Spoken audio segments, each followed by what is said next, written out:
Okay, how's everybody doing? So let the fun begin.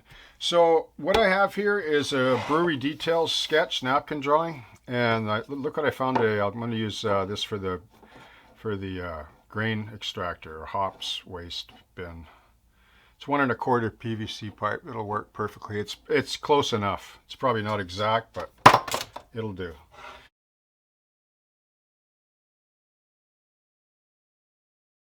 Okay, so this model is 17 panels wide.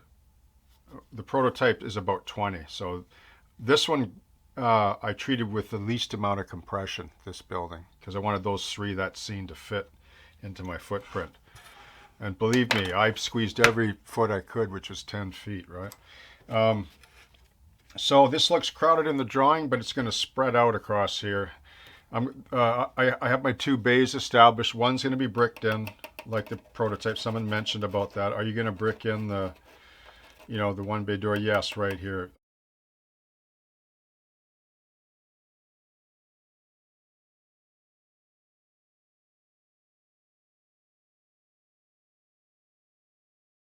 I'm just going to do a brick placard up out of plastic or whatever, and then just pop it in there and then build it in like the real one, and then it'll just look better when it's painted that way. And then this, I'm going to leave an option. I can put a door in there and pop it in or out if I want. I only have I have minimal amount of right of way. I wished I had a little bit more for the track that's I was going to do buried in here in the ground. I might be able to get away with some of it, but then I might have to alter the landings.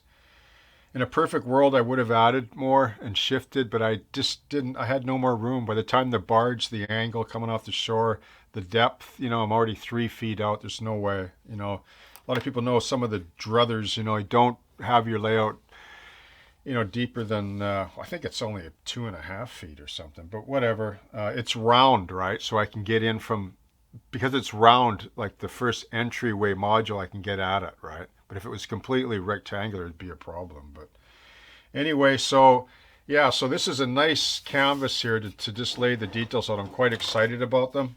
And I have them all noted here that I sketched from the photograph.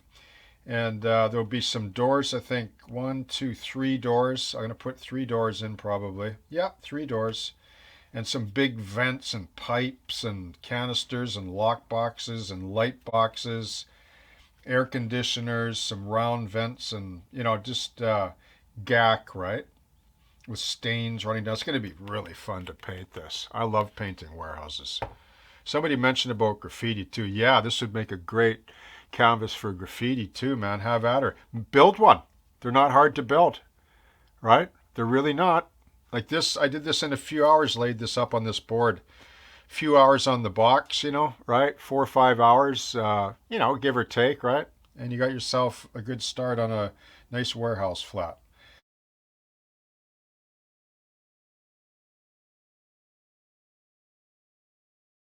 Okay, so here's the napkin drawing for details. Notice that the prototype would have been this wide. This is after I realized, right? So we're not going to go back and redesign the whole building. We're going to work with what we have. It's all about solving problems as well and making things work and moving ahead, not getting bogged down through perfection and obsessiveness, right? Because you'll never get your railroad built if you do that. So you can see the details. This is generally all the gack and details that are on the prototype, but they get rearranged a little bit. And let me just show you.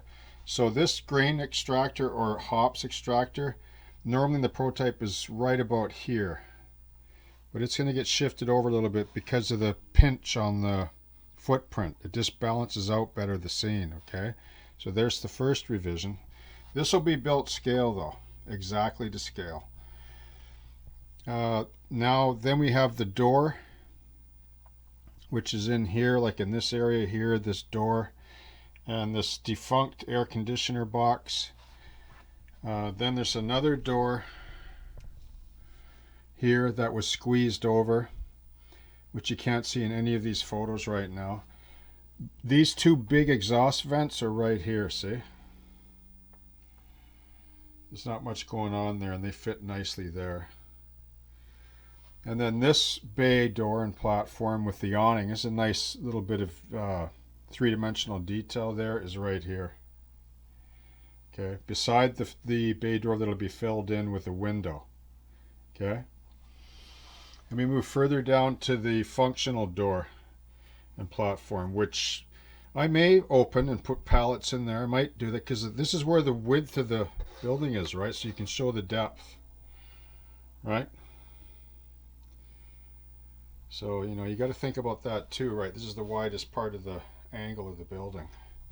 So compositionally, that works so far. And then there's going to be lights. So it'll be a light box here, a light box here, a light box here, and one here, and maybe one on the end. We'll see. You don't really need one there though.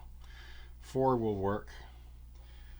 Okay, and then the doors will be cut out, like drilled and then cut out with a chisel X-Acto, because they'll be inset a bit, like back to the thickness of this material to the wood surface. These doors will be set in a bit. This will be flush, and the window will be just blacked out like it is on the prototype. Okay, so there's the draft, right? So I've now drafted onto all the panels on the skin. So now I got something to work with. And I can move them and shift them too, right? Like obviously not the doors, but these vents too. Like when I actually build them, right? I can put them on, move them around. If I don't like the position, I can move them a bit. All right?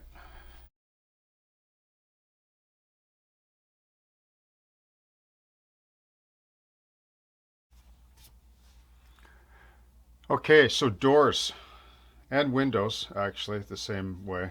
So I want to talk about how I do doors with this particular method when I build on a substructure like this that's strong. Like, let me tell you the reason why I do it too. Number one is it's safe, like safety. And I just want to mention one word on safety in a second. This is a very solid substructure, so like made from 3/8 ply. So I can clamp this to my bench and mill and drill and cut and carve and chisel to my heart's content, and it's safe, right? Because I'll talk about that in a second, because I want to mention a fellow who's a really good modeler. He has a channel, Rua Train Man, and he just sustained a horrific injury on his hand here. Just warning you, like if you go look at it, you know, it's brutal. He shows it at the end, and nobody wants an injury like that, right? I don't know how it occurred exactly, but I believe it occurred with a knife like this across here. I've used a knife like this for, you know, most of my career, but in film I used one every day, 10 hours a day when I was a sculptor, like depending on the show, and I never sustained an injury once. But I also trained under a First Nations fellow who was a beautiful carver, and he showed me things to do and not to do. So I was fortunate too. I'm very cautious, right? Like I'll tell you right now, I'm a bit of an undisciplined modeler, but I'm a very cautious one. And my hands are good. I've had a few nicks over the years, but never an injury have I sustained like that fellow did. And how he did it was probably like he slipped, right? Like when you're holding a model and you're putting all your energy in, you're load up like a spring. Like you're holding the model down or something, you're holding a knife or the bench work or something, and something gives, right? So that's my reason for my madness for heavy model structures like this. And when I do this style of cutting, please be careful. Anyway, so I'll just tell you how I do doors and windows quick here. Notice how, okay, so I've drafted onto the model, see? I draft all my details from my photos and my, GAC drawing, like my Brewery detail drawing, right? Like this. All right, I did that first from the photos just to get a rough idea, and then I composed them onto the model with photo reference and so on. So I want to show you how I do my doors. Now you can do these panels separately, you know, like ahead of time, and clamp it down and whatever and drill it out and cut them out and then apply them if you want. I like to do them on the model because they're already clamped in place. So it just depends on your style. So what I do is I take a very sharp drill bit. Okay, I take my time. Sometimes we all fall in the trap of, you know, economics of motion and economy of time, and I get that, but we need to slow down. It's a hobby, right? it's not worth injuring yourself over severely. Like, I know we all get cuts, and I've cut my fingers here and there, but not always relative to the model. But nobody wants that.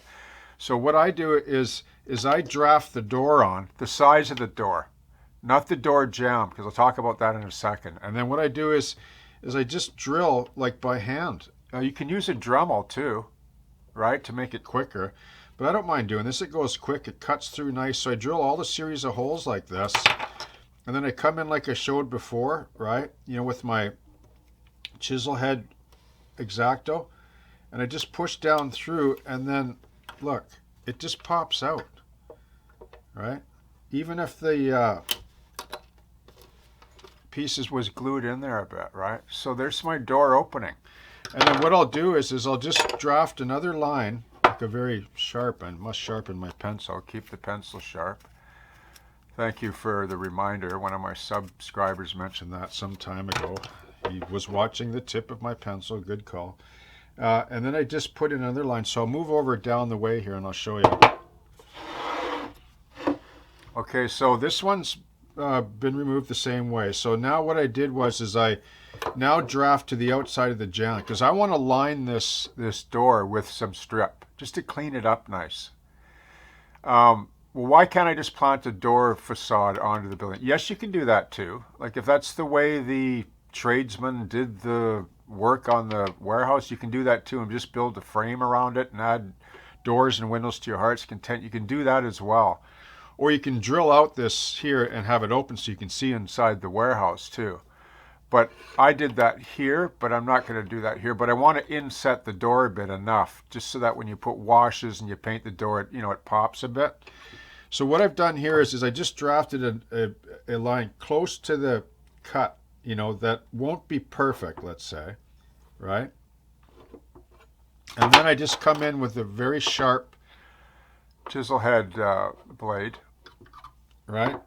And I come in and I just push down and to just clean it up like that, right? I did a little bit ahead of time for the purposes of safety, because when you're doing a video, you're not fully concentrating. But that was really easy to do. See? So now I've cleaned that up.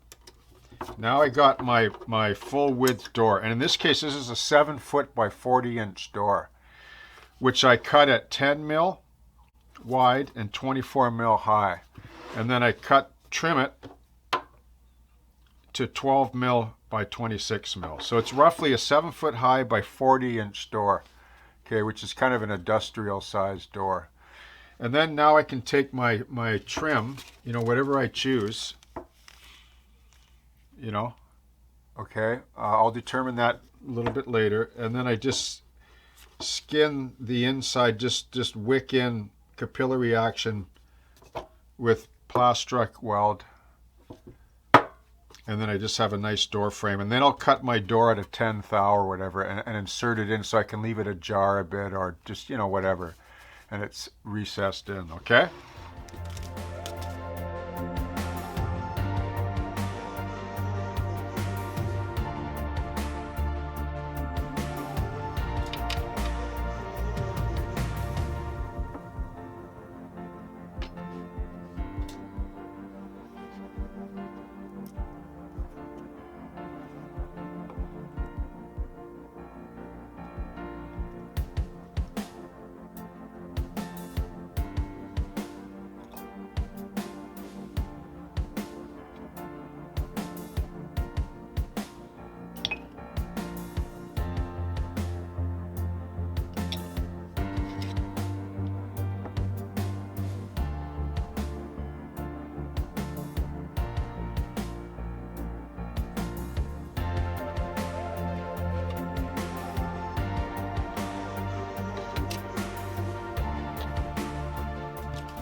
Okay, so I just lined the inside of the door with number 103 10 thou by 60 thou. It's perfect because this is 60 thou material, right? And then 10 thou's, plenty thick for HO. So now I got a nice cleaned up door jamb, right? And then I can add another threshold piece. Once I get this landing in, then I'll determine whether I want to even add that detail. But now I can just take a measurement off that, and I can even go as far as to drop in a little return on the inside, or a packing out, or a couple of pieces of scrap just to bring the door up off the plywood a bit, but enough so that it sits recessed inside the tilt-up panel there.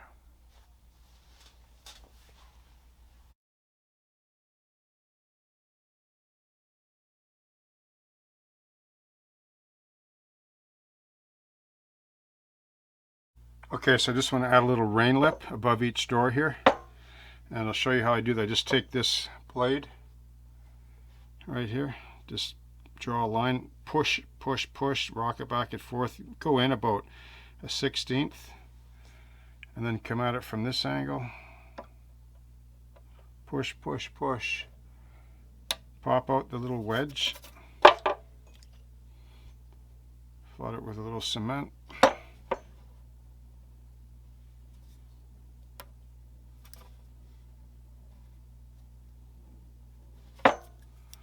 drop in a piece of number 103 10 thou thin by 60 wide, and just cut it. You just push it in. So what you're getting is you're getting this, right? You cut a little triangle trough out with this blade.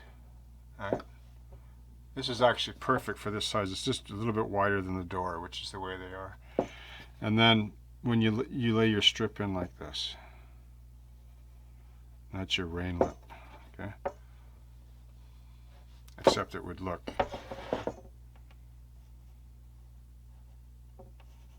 like this, right? Blown up, okay? And it sits in there nice, right? You can push it in there, mushroom it in nice, and so it'll take a few hits, right? Because it's going to take a few hits when you're moving it around and so on, okay?